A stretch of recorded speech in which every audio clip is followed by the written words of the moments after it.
So Saints quarterback Teddy Bridgewater really, really impressed me week 4 against the Dallas Cowboys.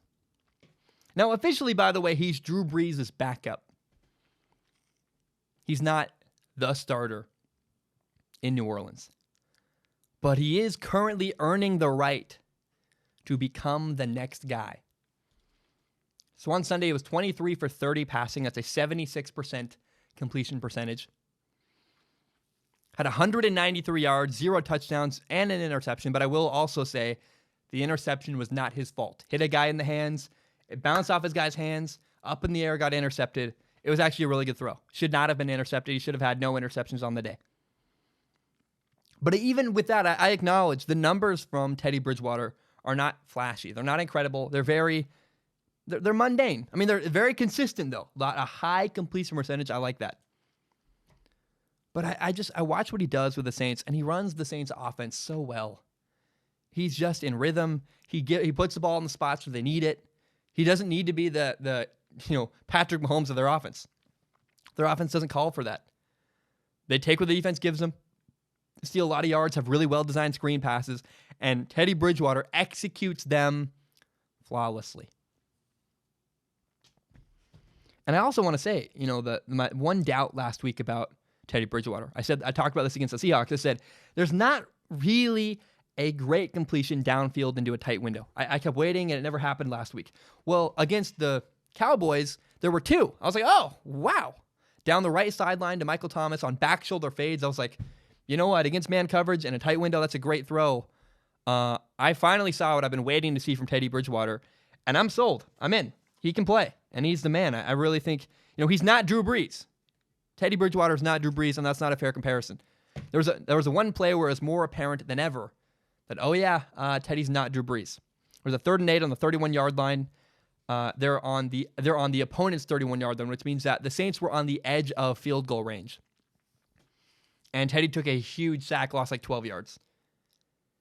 So instead of throwing the ball, getting rid of it, he ran around and lost a bunch of yards on 3rd and 8. And what he did was took his team out of field goal range. And I watched that play and I thought, man, Drew Brees wouldn't have made that play.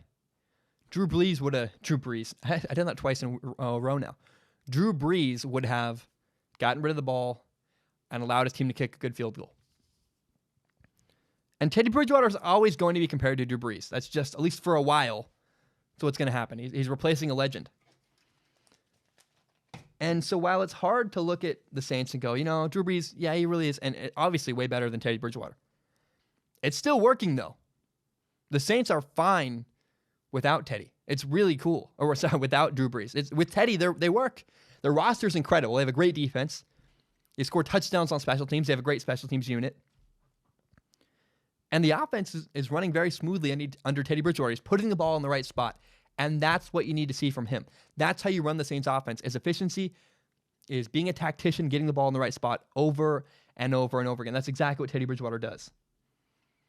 I mean, the roster is so good, they just beat the Seahawks and the Saints back-to-back without Drew Brees. They can win without Drew Brees, very obviously. And a large part of that's because Teddy Bridgewater is getting the job done. But the story to me on all this, right, I just said a lot of information to you guys. The story in all of this is that Teddy Bridgewater chose to stay in New Orleans. They wanted him to stay, and so he did. He did stay. And he could have left. He could have left New Orleans. Could have gone to a crappy team to compete for the starting job there. Team like the Redskins. Case Keenum did this. Case Keenum went to a crappy team that really just made him a placeholder until they could play Dwayne Haskins. And what sucks is when you're Case Keenum in that situation, you get paid a lot of money, but you're not going to succeed because the team is bad, and you're not really wanted. The Redskins don't actually want Case Keenum. The Redskins, the truth is, they want Dwayne Haskins to be the guy. Case Keenum is duct tape. He's there momentarily until the problem can be solved with a better solution. So instead of doing something like that, what Teddy Bridgewater did was stay in New Orleans. They invested in Teddy. The Saints offered him a contract saying, we'll make you the highest paid backup in the league. We want you to invest in us, though. We want you to stay. Instead of leaving, going somewhere else, stay with us. And he did. And I think if you ask me, Teddy Bridgewater showed tremendous wisdom in that decision. One, he took a chance to learn from Drew Brees, which is awesome. That's just wonderful. Teddy's dedicated to his craft. And I think he recognized, I have an opportunity to learn here from the very best of the best. It's like if I had a chance to learn from one of the greatest broadcasters of all time, wouldn't I want to do that? I think, and then maybe inherit. I don't know. It's a little different. I don't know. But the point is, if you can learn from people, like here's a great example though. This will make a lot of people angry. I don't care. I say what I believe. If I had an opportunity next summer to take a week off of the show and go to Los Angeles and learn from Colin Cowherd, absolutely I would do it. Whether I like him or not, I can recognize he's really good at what he does. And I would learn a lot, good and bad, by being in the room watching Colin operate. I would take a week off of the show to go sit in the room and learn. I'd get him coffee, be a stupid intern, to be Teddy Bridgewater for a week, to learn from someone who's great in your field. Absolutely, you would do that. I think it'd be unwise not to. Teddy Bridgewater took that opportunity. And not only did Teddy Bridgewater take the opportunity to learn from a legend, he's also set up to inherit a great situation. He's with a great franchise. Instead of being with the Redskins or with whatever team needed a quarterback to be a placeholder, the Broncos maybe, instead of being a placeholder at a bad team, Teddy Bridgewater's with a fantastic roster, with a great head coach, Sean Payton, whose offense really fits Teddy's style, who works to his strengths. They get the ball out quickly. You steal yards with well-designed screenplays. That offense in New Orleans is perfectly suited for Teddy Bridgewater's skill set. And I would really compare the Saints roster to a nice sports car. It seems silly, but Drew Brees owns a Ferrari. But if you hang around long enough, if you hang around and you serve and you help, eventually Drew Brees is going to give that Ferrari to you. And then you're the owner of a really nice sports car. Shiny, it's beautiful, it's awesome. And that horse that thing's fast. That horse can win a race. So Teddy, to me, put himself in a great spot with wise decision-making. He put himself around good people, which is always really smart. Always put yourself around good people. And he went somewhere that wanted him. The Redskins don't want Case Keenum. The Broncos don't want Joe Flacco. There's a reason they drafted a young quarterback in the first round. The Giants didn't want Eli Manning. They wanted Daniel Jones. Well, the Saints wanted Teddy Bridgewater. They invested in him. They gave him a contract, highest paid backup in the league. Teddy Bridgewater said, I'm in. Let's do it. And that's so awesome. Eventually, I believe in this now, and I believe in Teddy Bridgewater. The Saints will be his team, and it's going to work. What I see on tape is too hard to deny. Teddy Bridgewater is the truth. He's not Drew Brees at all, but he can run that offense really well and win a lot of games. And Teddy Bridgewater is the successor to Drew Brees. My name is Zach Schaumler. This is my podcast, Strong Opinion Sports. It is my favorite thing in the entire world.